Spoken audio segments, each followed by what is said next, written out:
The difference between the wise and the fool. There are two kinds of people walking through life right now. They may wear the same clothes. They may earn the same salary.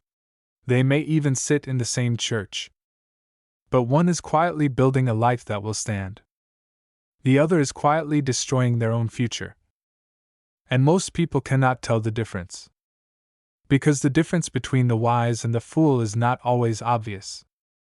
The fool does not look foolish. The fool often sounds confident. The fool may even look successful, for a while. That is what makes foolishness so dangerous. It hides behind pride. It hides behind excuses. It hides behind stubbornness. And sometimes, it hides inside us. So before you think about someone else while listening to this message, ask yourself a harder question.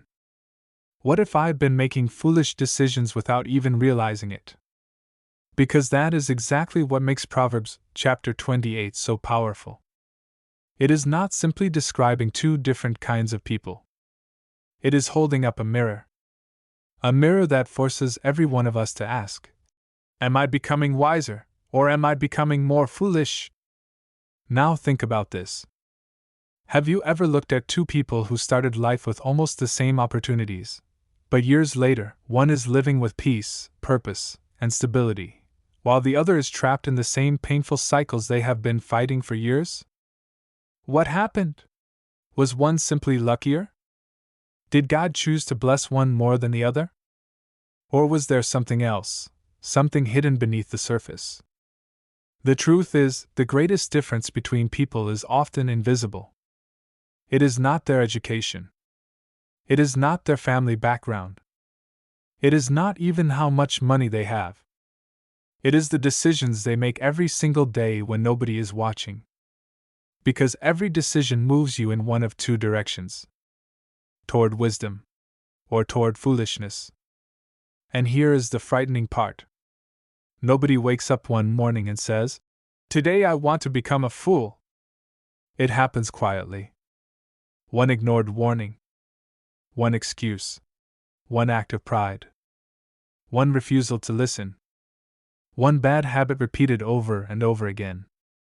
Until years later, people look at their lives and ask, how did I end up here? That is why Proverbs chapter 28 is not just another chapter in the Bible. It is a guide for anyone who wants to avoid destroying their own future.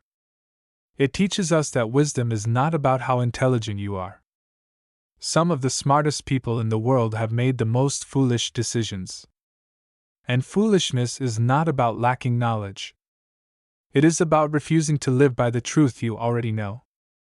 So today, we are going to uncover the hidden differences between the wise and the fool. Not so we can judge other people, but so we can examine ourselves. Because sometimes, the greatest act of wisdom is not correcting someone else. It is allowing God to correct you first. Stay with me until the end. Because one lesson from this chapter could change the direction of your life forever. The fool does not always look foolish. Sometimes the fool is confident. Sometimes the fool is talented. Sometimes the fool is successful, for a season. That is why Book of Proverbs, chapter 28 is so powerful. It doesn't simply tell us who the wise and the fool are. It reveals them through the choices they make. The first difference is not intelligence. It is humility. A wise person understands they do not know everything. They are willing to listen. They accept correction, even when it hurts. They would rather be corrected today than regret tomorrow. A fool is different. The moment you correct them, they become defensive. They always have an excuse. They always have someone else to blame.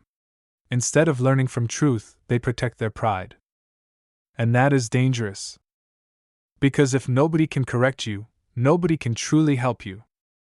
Now think about that for a moment. How many opportunities have people lost simply because they refused to listen? How many relationships have ended because someone was too proud to admit they were wrong? How many lives have remained the same because excuses became more comfortable than change? That is the second difference. The wise take responsibility. The fool takes shelter in excuses. The wise ask, "What can I learn from this?" The fool asks, "Whose fault is this?" One question produces growth. The other produces stagnation. And over time, those small choices create completely different lives. Then Proverbs quietly reveals another difference. The wise think beyond today. Before making a decision, they ask, "Where will this lead me?" The fool only asks, "What do I want right now?" That is why some people sacrifice their future for temporary pleasure. One careless decision, one moment of impatience, one shortcut, and years later they are living with consequences they never imagined. The wise understand something the fool often ignores. Every decision is planting a seed. Sooner or later, every seed grows. So if you are wondering whether you are becoming wise or foolish, don't look at what you know. Look at how you respond when truth confronts you. Look at whether you are willing to change. Look at whether you are building your future, or simply living for the moment. Because wisdom is not measured by how much information you have. Wisdom is measured by what you do with the truth you already know. So today, ask God for more than knowledge. Ask Him for a heart that listens, a spirit that accepts correction, and the courage to choose what is right, even when it is difficult. Because in the end, the difference between the wise and the fool is not found in what they say. It is found in the life they build. May God make us wise. Amen.